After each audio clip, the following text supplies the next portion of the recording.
comes out the same year too that movie Kids came out. So you have Higher Learning and Kids both come out in 1995, and like so, it's such a year for these types of films, and it makes sense because the '90s were very hot.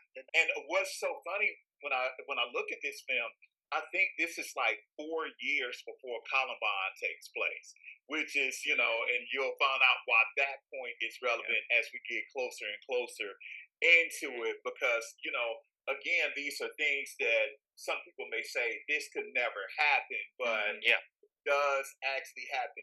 But I want to say it is incredibly heavy, but there are some parts that's a little bit funny because the spoken word for what is happening, what is learning.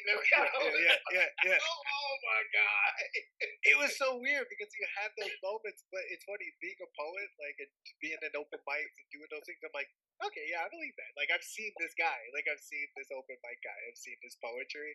But I'm curious too, Jay. Like why this? I mean, you and I are both professors, we're both teachers, and I'm curious, like, why this film?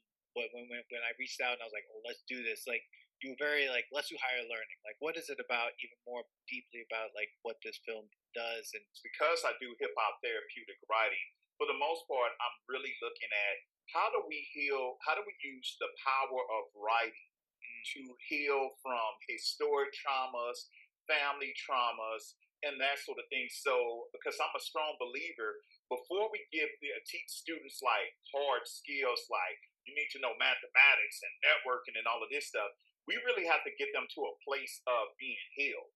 yeah, And what I see in higher learning is you have three freshmen that's coming in, and all of them have experienced some sort of trauma. With Malik, he's dealing with racial and historic traumas.